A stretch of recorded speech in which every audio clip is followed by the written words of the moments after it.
this idea that money is a creature of the state creates some, and its elasticity, and that the state wants to use this for its own power, leads you to think of the relationship between the state and the central bank in the following terms. That you think of the Treasury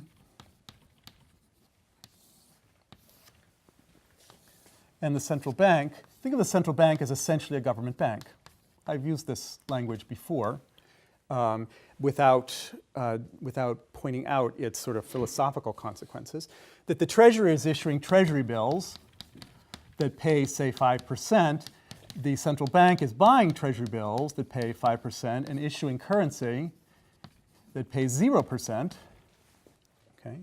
And if you look through that, and you see that essentially currency is a way for the government to get 0% funding for its operations. And so naturally, this is something that states like to arrogate to their own selves. This is pretty good, nice funding. Okay? It's nicer than paying 5%. So that's a reason for the state to want to monopolize the issue of currency.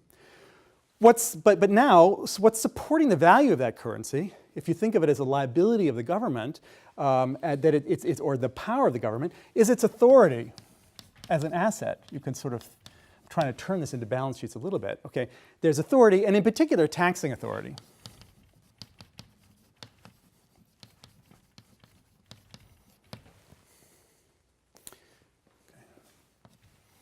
And you can sort of build models of that where the ability of the government to, or the government insists that you have to pay taxes in its own currency.